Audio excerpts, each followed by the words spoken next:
aliran yang disebut dengan Sahyuniyah atau Zionis.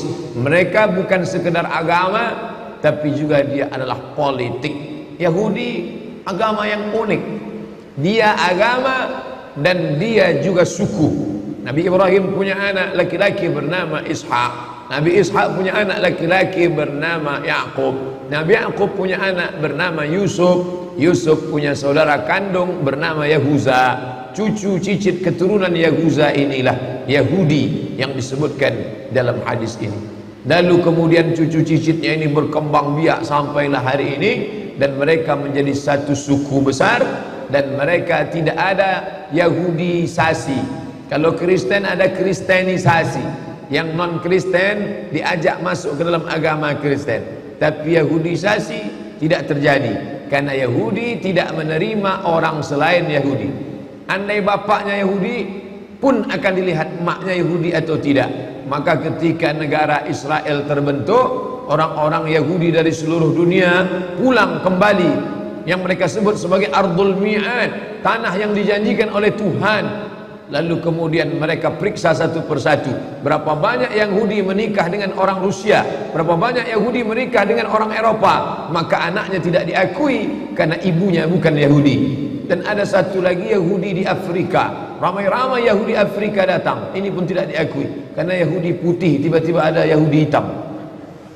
Tapi yang dimuliakan Allah Subhanahu wa ta'ala. Oleh sebab itu mereka agama sekaligus juga suku. Kalau kita, kamu sukunya apa? Sukunya Melayu, agama Islam. Kamu suku apa? Suku Batak, agama Islam. Kamu suku apa?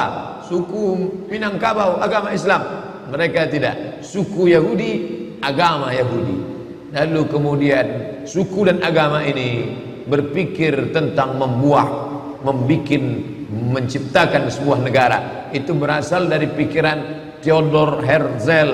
Theodor Herzl, seorang wartawan Yahudi, berpikir ketika dia melihat ada negara besar, negara itu bernama Serbia, yang pernah membantai umat Islam di Bosnia atas nama Slobodan Milosevic, negara Eropa, negara Rusia yang besar waktu itu bernama Serbia.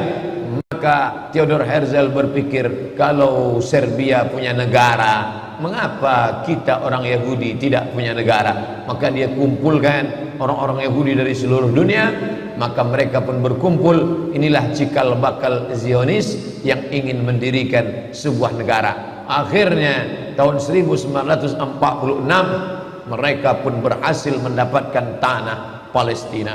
Sebelumnya utusan Theodor Herzl datang menghadap Sultan Abdul Hamid di Turki. Sultan Abdul Hamid, ini ada beribu-ribu keping uang emas, terimalah, kami ingin membeli tanah Palestina.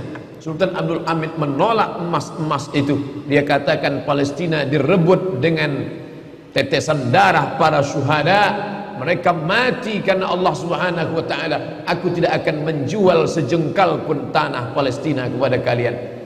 Sakit hati mereka, sampai akhirnya Turki Utsmani ditumbangkan tahun 1924. Berakhirlah khilafah Islamiyah.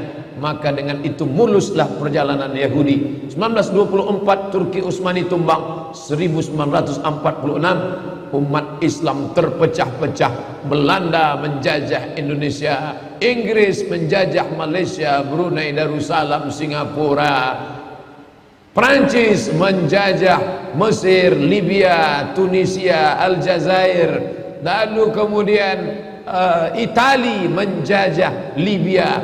Mereka bagi-bagi negeri Islam seperti roti yang dipecah-pecah, persis seperti yang dikatakan Nabi SAW. Kalian nanti di akhir zaman akan diperebutkan, ditarik, menarik, satu menarik kepalanya seperti makanan ala qas'atiha, akalatun makanan ala qas'atiha, di atas piring yang besar. Ada yang menarik kakinya, ada yang menarik kepalanya. Aqillatun nahnu yawma idzin ya Rasulullah. Mereka merebut kami.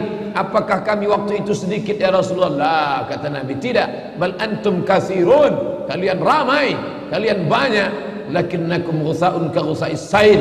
Tapi kalian seperti buih di tengah lautan, dipukul ombak, dihempas gelombang. Kalian tak punya kepemimpinan karena Turki Utsmani sudah tumbang, tak lagi punya panutan. apa yang dikatakan itu terwujud 1946, maka kebetulan Palestina dipegang oleh Inggris. Inggrislah yang memikul dosa terbesar. Bagaimana Palestina bisa jatuh ke tangan Israel, laknatullah alaihim. Lalu kemudian Palestina bulat-bulat diserahkan oleh Inggris. Ini bumi Palestina diberikannya kepada orang-orang Yahudi. Sejak 1946 seluruh Yahudi dunia, Yahudi Rusia, Yahudi Eropa, Yahudi Amerika, Yahudi yang ada di Arab, mereka kembali beramai-ramai ke tanah Palestina. Dan sekarang semua Yahudi yang sudah pulang lebih kurang 5 juta orang. Penduduk Riau 6,5 juta. Yahudi hanya 5 juta saja. Tapi mereka menguasai ekonomi, perfilman, hiburan. Anak-anak kita menonton film karton, sinetron, horor, film perang. Siapa yang memproduksinya? Warner Bros. Warner Bros Yahudi. Steven Spielberg Yahudi yang mengobo-obo ekonomi umat Islam. Ketika dia lihat ini perlu dihancurkan, ini perlu diangkat, ini perlu dijempaskan, ini perlu. Siapa lagi kalau bukan George Soros? George Soros pun Yahudi. Maka semua presiden-presiden Amerika itu akan naik atas lobby-lobby Yahudi. Syekh Ali Jarisah, Syekh Dr. Ali Jarisah, dosen Universitas Madinah Islamiyah, Al-Jami'ah Al-Islamiyah bil Madinah Al-Munawwarah, Universitas Islam Madinah, tahun 70-an sudah menulis dalam bukunya bahwa pegawai-pegawai yang ada di PBB, United Nations, Al-Umamul Muttahidah, itu sebagian besarnya adalah Yahudi. Oleh sebab itu ketika umat Islam yang tertindas, mereka diam seakan-akan tak terjadi apa-apa. Tapi kalau kaum minoritas lain yang tertindas, mereka menyuarakan harus merdeka, harus bebas dari penjajahan, harus dilepaskan. Tapi kalau umat Islam, mereka diam, mereka sepi daripada komentar. Kenapa? Karena tidak ada kepentingan di dalamnya. Apa itu yang dimuliakan Allah Subhanahu wa taala? Seorang warga negara Perancis, alirannya sosialis komunis, tapi kemudian Allah lembutkan hatinya, maka dia masuk Islam. Dan dia inilah yang mengungkapkan, menuliskan bahwa Zionis menguasai Palestina. Tidak hanya Palestina, tapi dia ingin menguasai dunia atas nama yang disebut dengan kembali kepada kekerajaan Daud. Daud yang kita yakini bukanlah seperti yang mereka katakan. Kita meyakini Nabi Daud alaihissalam sebagai orang yang soleh, sebagai orang yang pandai. Wa alanna lahul adid, kami lunakkan besi. Maka Nabi Daud alaihissalam mengambil besi, lunak besi itu di tangan Nabi Daud alaihissalam, lalu dibentuknya menjadi baju besi. Baju besi itu dijualnya, lalu hasil dari menjual baju besi itulah Nabi Daud hidup. Nabi Daud adalah orang yang zuhud walaupun dia seorang raja di raja.